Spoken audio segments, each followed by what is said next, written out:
Hollywood, the National Broadcasting Company brings you transcribed The Martin and Lewis Show. Our guest tonight, Jane Russell, featuring Flo McMichael, Sheldon Leonard, then Alexander Dick Stabile and his orchestra, and starring Dean Martin. That old black magic has me in its spell. That old black magic that you weave so well. And Jerry Lewis. Ah, yes. And once you had me in your spell, my darling. Remember that summer that we fell in love? Every night we'd go to the drive-in theater in Neck. Until that terrible evening when the manager told us we'd have to get a car.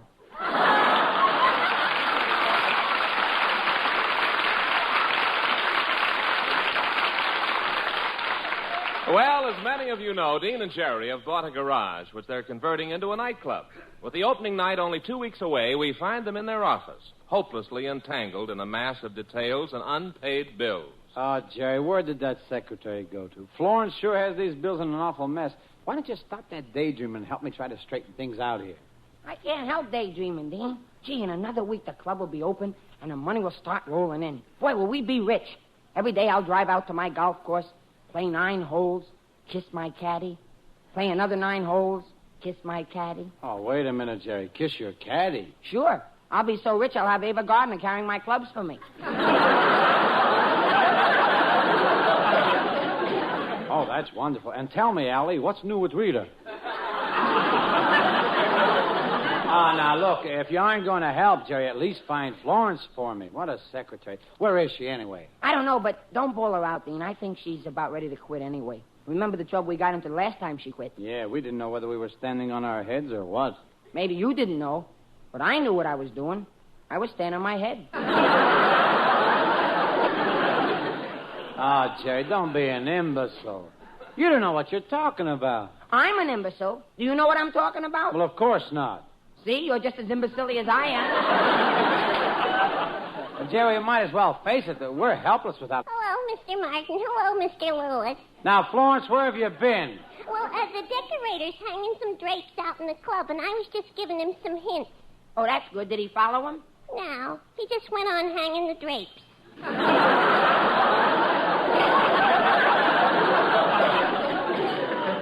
Florence, I don't want you to think that I'm bawling you out about your work here in the office, but about the checks you've written, let's see, they total $784. Now, how much do we have in the bank to cover the checks? 97 cents. You see, Dean, it just balances. Oh, this kid belongs in Congress. All right, Dean, I get it. You're mad at me. Jerry, I'm not mad at you. Oh, yes, you are. Oh, stop that. What makes you think I'm mad at you? I don't see me in your eyes anymore. Well, don't blame me. I told you to get a haircut. I know who you're both mad at. Me. You're hinting that I don't keep your books right, that I'm losing your money. Now, Florence. And that I'm not efficient. The next thing I know, you'll be saying nasty things to me. But, Florence, we're your friends. You see, there you go. Oh, come on, Florence. Betty Davis, please. We appreciate you, Florence, really. This is the first time your books have ever been in the red. Oh, now you're accusing me of being a communist. That does it. I'm quitting. Goodbye. Gee, Dean, now we are sunk. The opening of our club is only 2 weeks off, and we're counting on a secretary to help us. Everything seems to be going against us, and we're going to lose all the money we've invested in the club. What? Everything seems to be going against us, and we're going to lose all the money we've invested in the club. Now, I Jerry. never saw anything like it. Every time we Take start it on the easy, beat, Jerry. Easy. Now, smile. Go ahead, smile. No. Now, blow your nose. No. Now, there's nothing to be upset about. All we got to do to get a new secretary is to put an ad in the paper. And they ask for a new secretary? Sure. Oh, boy, a new secretary. Hey, I got it. How's this? Wanted. Beautiful, luscious young girl to be secretary to beautiful, luscious young executive. Object, to set a new record for the around-the-desk chase. It's not going to be anything like that, Jerry. I don't want an attractive girl who'll keep your mind off of work. The ad should read like this. Wanted, efficient secretary, must be plain looking, dress simply, prefer a girl with glasses. Now, go ahead, run on down to the paper with that right away. Go ahead, put it in the paper. Hurry up. Me run down? Yeah. What about you? I'm too run down as it is. I'm too run down as it is. Oh, that was a thrifty. Jerry, I'd be glad to take the ad to the paper, but right now I've got to rehearse that production number we planned, remember? Oh, sure. How did that go again? Your lips tell me no, no, but there's murine in your eyes. Sing it, old man. Your lips tell me no, no, but there's yes, yes in your eyes. I've been missing your kissing just because I wasn't wise. I'll stop my scheming and dreaming, 'cause I realize your lips tell me no, no, but there's yes, yes in your eyes. Come on over here, honey. I ain't gonna hurt you. Let me talk to you. Your lips tell me no, no, but there's yes, yes right in your eyes. Well, I've been missing all your kissing just because I wasn't wise. Well, I stopped my scheming, stopped my dreaming, 'cause I just realized, well, your lips tell me no, no, but there's yes, yes in your eyes.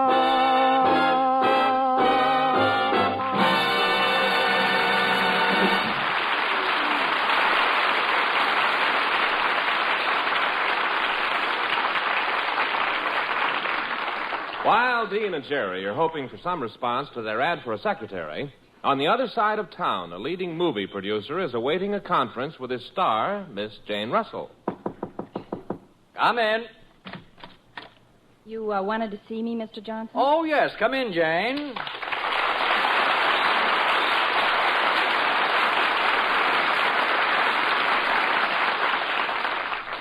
Well, Jane, I'll come right to the point. It's about your next picture. You know, you were such a success in that picture, The Pale Face. How would you like to do another picture with Bob Hope? Bob Hope? Yes, Bob Hope. Oh, please, Mr. Johnson. Don't they need a leading lady for Mighty Joe Young? Now, look, the studio's bought a story in which you play the part of a private secretary. I think you should take a real job as a secretary for a couple of weeks to get the feel of the part. But where can I get a job as a secretary? Well, I've got the answer to that, Jane. Now, here in the paper it says, wanted, efficient secretary, must be plain-looking, dress simply, prefer girl with glasses. You think that describes me? Of course not. But we're going to have the makeup department braid your hair in pigtails and give you some horn-rimmed glasses. Well, okay, Mr. Johnson. Oh, by the way, who will I be working for? Well, the name in the ad just says Martin and Lewis. Martin and Lewis? Mm-hmm. I better pick up some track shoes, too. Well, anyway, here's the address, Jane. And be sure you disguise yourself enough so that no one will recognize you as Jane Russell. You know, this could be really fun. I guarantee you they'll never recognize me. Well, Jerry, our ad for a new secretary came out in this morning's paper, and I hope we get some results soon. We got lots of work to do if we ever expect to open our nightclub in 2 weeks. Yeah, I'm really excited. I know we asked for a plain-looking girl, but wouldn't it be wonderful if we got a beautiful girl with dreamy blue eyes, luscious lips, and... Gee, maybe that's her now. Come in. Here I am.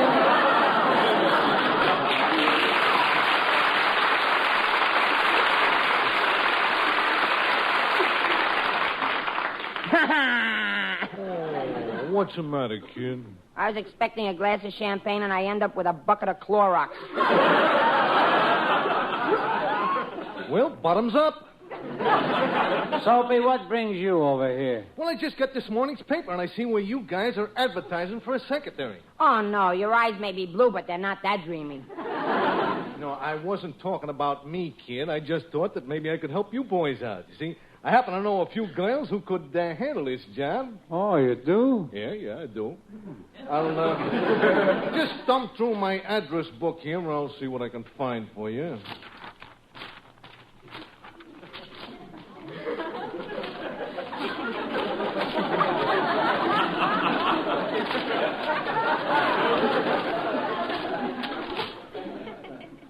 Well, nothing under the A's.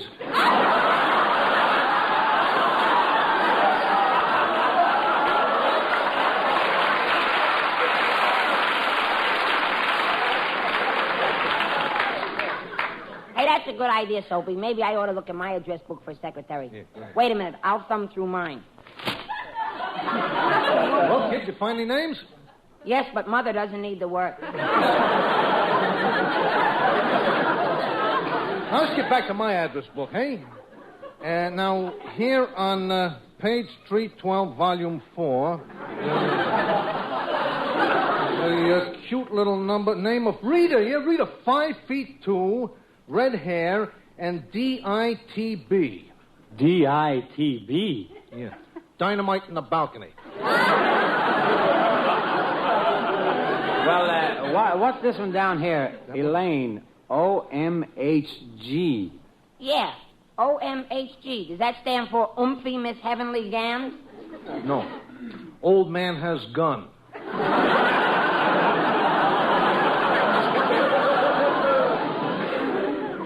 Well, let's see. Here's Joanne. There's Doris, Rose, June, Mary, Sam. Sam. Yeah, oh, well, that's just her nickname. Oh. Full name is Samuel.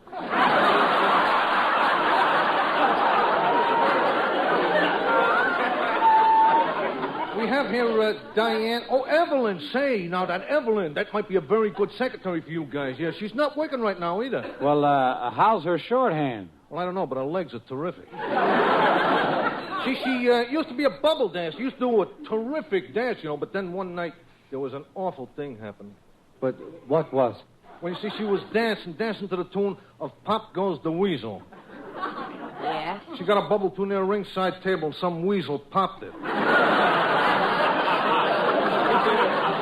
Now, you've got the wrong idea, Soapy. We don't want a cute secretary who'll distract us from our work. We want a very plain, efficient secretary. Oh, well, if that's what you want, you are really getting it. Look, coming up the walk there. Ooh, ooh. Yeah, look at her, Dean. Pigtails, business suit, horn-rimmed glasses, no makeup. She looks like Neptune's daughter at low tide. Oh, boys, this is your problem. I will see you later. Gee, Dean, you were the one who wanted to hire a plain-looking girl, but this girl who's coming is too homely. I better tell her the job is all filled. Come in. How do you do? I'm looking for Martin and Lewis. You got the wrong address, lady. We're Lum and Abner. Oh, Jerry. Come on in, miss. I suppose you're here in answer to our ad. Yes, you advertised for a plain-looking girl with glasses, so here I am. Well, all right. Now, your name is... Jane Hockenhaven. Hockenhaven? That's right. Well, I guess if someone had to be named Hockenhaven, it sure ought to be you. Look, if you don't want to call me by my full name, you can just use my nickname. What's that? Sam. Say, miss, tell me one thing. Yes? Are you for real? Miss, I think I ought to warn you. We're opening a nightclub in 2 weeks, and there's a lot of work to do. Yeah, and you probably won't like this job at all. It's awful hard. 24 hours a day, going at top speed. Oh, I don't think I'll mind. Oh, but I'm a tough boss. I'm a dynamo. Why, I don't think anything of working my fingers right down to my secretary's bones.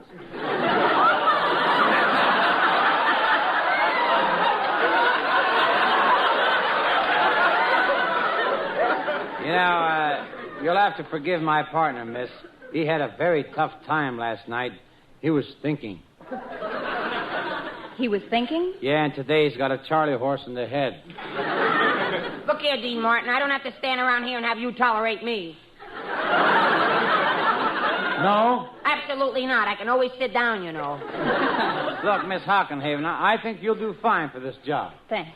Now, wait a minute, Dean. Don't let this poor girl accept before she knows what she's getting into. Oh, I don't think I'll mind, really, but what are my duties? Well, you answer the phone, sharpen the pencils, type the letters, fill the wastebaskets, keep the books, empty the cash register, file the mail, mail the files, wash my socks, hoist the mainsail, lift that barge, tote that bale. And you work from 9 to 5, 8 hours every day except Saturday, which is 31.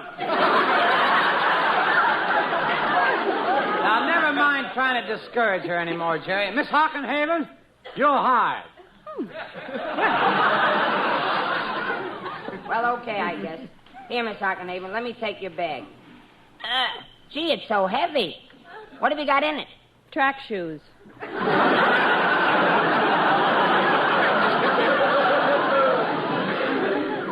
Well, now that we've got a secretary again, you better get to work, Jerry. The musicians are all set up there on the bandstand, so, to rehearse that number I'm going to sing for opening show.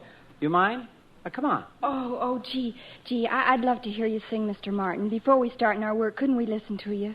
I think you're wonderful. Ah, you're just saying that to make me feel good. And it sure worked. The song's called Room Full of Roses, and it goes something like this.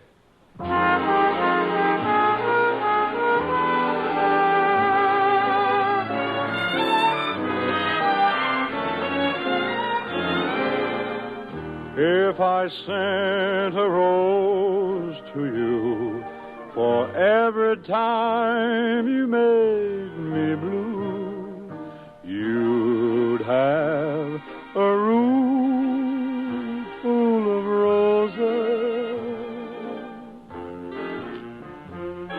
If I sent a rose of white for every time I cried all night, you'd have a room full of roses. And if you took the petals and you tore them all apart, you'd be tearing at the roses just the way it tore my heart. If someday you are feeling blue and you could send some roses too, well, I don't want a room full of roses. I just want my arms full of you.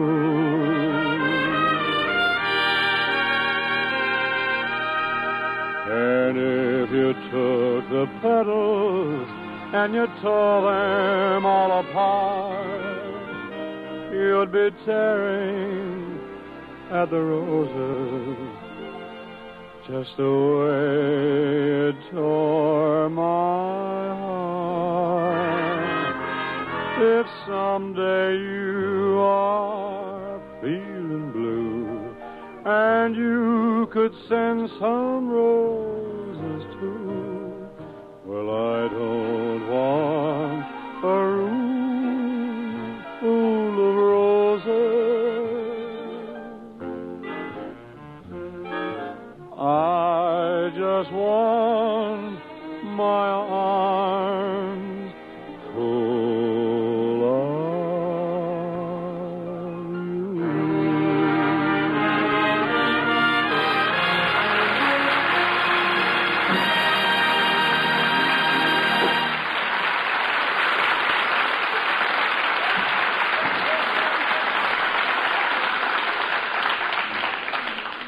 Thank you for letting me listen to you rehearse, Mr. Martin. I loved it. Oh, thanks. And I got to go check on the drapes and the decorations that the workmen are putting up around the dance floor now. Don't you worry about a thing, Miss Hockenhaven. Jerry will show you exactly what to do. All right. Okay, Dean. See you later.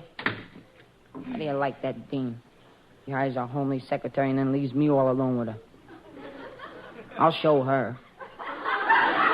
Well, miss, guess we better get to work. That's our motto around this office. Work, work, work. More work. You got to continue to work. And we work a little harder and a little harder. We get things accomplished, and we work and work. And we work some more, and then we work. And we work a little more, and work, work, work. Well, okay, let's get started. I can't. I just wore myself out.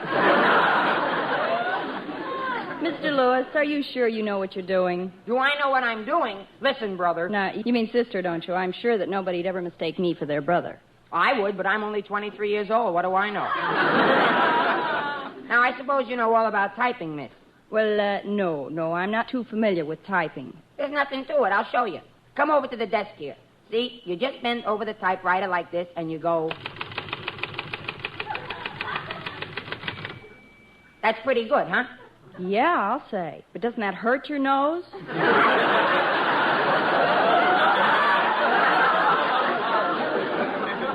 Now, wait a minute. You're the one who's supposed to type anyhow. Now, just sit down there and I'll dictate a letter. Ready? Yes, sir. Dear sirs, my laundry came back this week with all the buttons missing from my pajamas. If this happens again, I'm going to sue. Because if our house catches on fire and I have to run out, oh...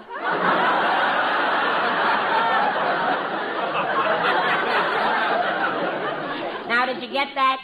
Just 4 words of it. What are they? Are you for real?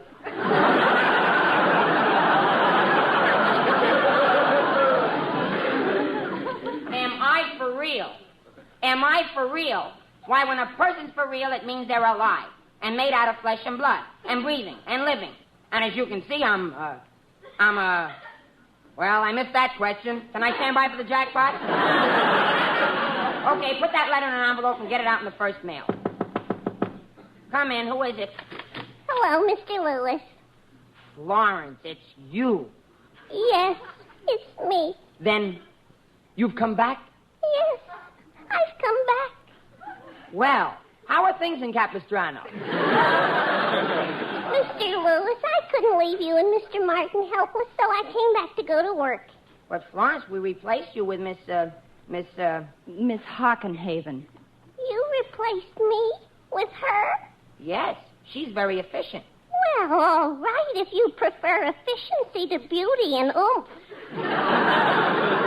Now, just wait a minute. Well, I'm sorry, honey. I wouldn't hurt your feelings for the world.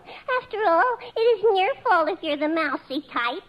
Mousy type? Now, listen, you just a minute. I want to... Girls, please, stop it. I can't blame you for fighting over me, but believe me, I'm worth it. I guess you do need the job, you poor girl. Those glasses and those pigtails. Why, when I see a girl like you, and then look in the mirror and see myself, I say, oh, Florence, you gorgeous doll, you. Say, you're pretty happy with yourself, aren't you, honey? Sure. Florence is lovely. She's engaged. She smokes talcum powder. Oh, so you're on her side, Mr. Lewis. Well, if you two think you can take my job away from me this easy, you're mistaken. I'm going out and talk to Mr. Martin. Gee, she's pretty sore at me, ain't she? Sore at you? Why, Mr. Lewis, you don't understand anything about a woman. She doesn't want the job half as much as she wants to be around you. Well, Natch, after all, can you blame her? Why, I've been out with Lana Turner, Ava Gardner, Linda Darnell, Jane Russell. You've been out with Jane Russell? Yeah. Sort of surprised you, didn't I? You sure did. Oh, boy, what I could tell you about that Janie baby. Well, please do tell me about Janie baby. Is she really pretty? Oh, she's gorgeous. You know, I've heard that she's actually sort of plain looking, that you'd never even notice her in a crowd. That's really silly. Why, I'd know Jane Russell if I were within 100 yards of her, blindfolded.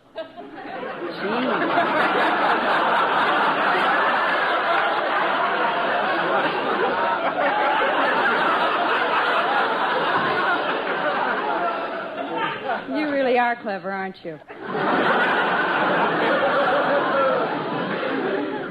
But, you know, I'm glad to hear that she's so pretty because a few people have told me that I look a little bit like her. You? Look like Jane Russell? Are you out of your mind? Well, don't you think that I look even a little bit like her? After all, at least we're both girls. Sure. And Stanley steamers and Cadillacs are both automobiles, but what a difference on the way up the Mulholland Drive. Oh, brother, now wait a minute. This has gone far enough. You've never parked on Mulholland Drive with Jane Russell. Don't kid yourself. Why, the last time we were up there, she hugged me and kissed me, and she even whispered in my ear that I'm the only man in her life. Jerry, I'm Jane Russell. Imagine me, the only man in her life. Jerry, I said I'm Jane Russell. Well, which way to Boys Town? Now, wait a minute. You scared me so much I almost believed you for a second. Dean, come in here. It's pretty warm in here, miss, but you'll be all right in a few minutes. Dean, hurry! Now stay on your own side of the desk and just take it easy. Dean! Jerry, what's the matter? Miss Hockenhaven thinks she's Jane Russell. It's so warm in here, the heat must have gone to her head. All right, I can show you. I'll fluff out my hair, and I'll take off my glasses and put on a little lipstick. There. Why, it is Jane Russell. Gee. No wonder I thought it was warm in here. But, Miss Russell, I don't understand this at all. Well, the studio wanted me to get some experience as a secretary for my next picture, so they talked me into putting on this disguise and applying for the job. Gee, Dean, how do you like that? I was trying to make her work so hard she'd quit the job, and I stood right here in front of her and bragged about having dates with Jane Russell. And I told her how awful she looked. I was complaining about you hiring an ugly girl, and all the time you'd really hired Jane Russell. And, Dean? What? Boy, did she make a fool out of you.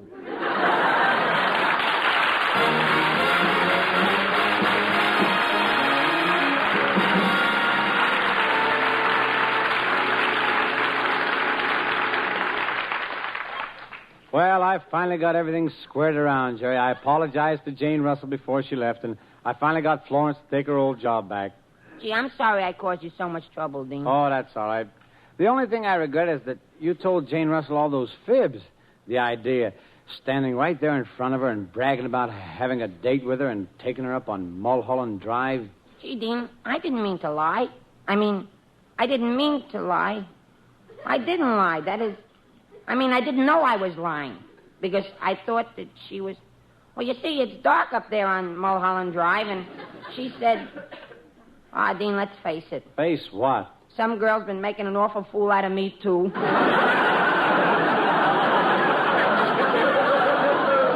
Good night, folks, and thank you, Miss Jane Russell. Good night, everybody.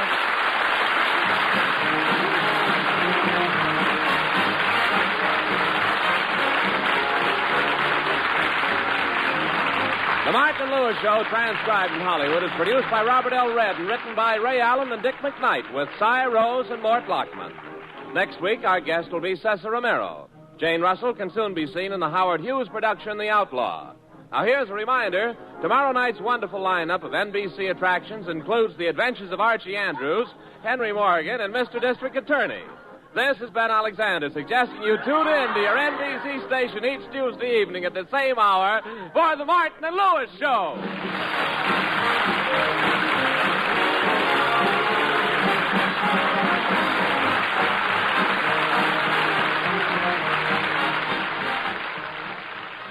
This is NBC, the national broadcasting company.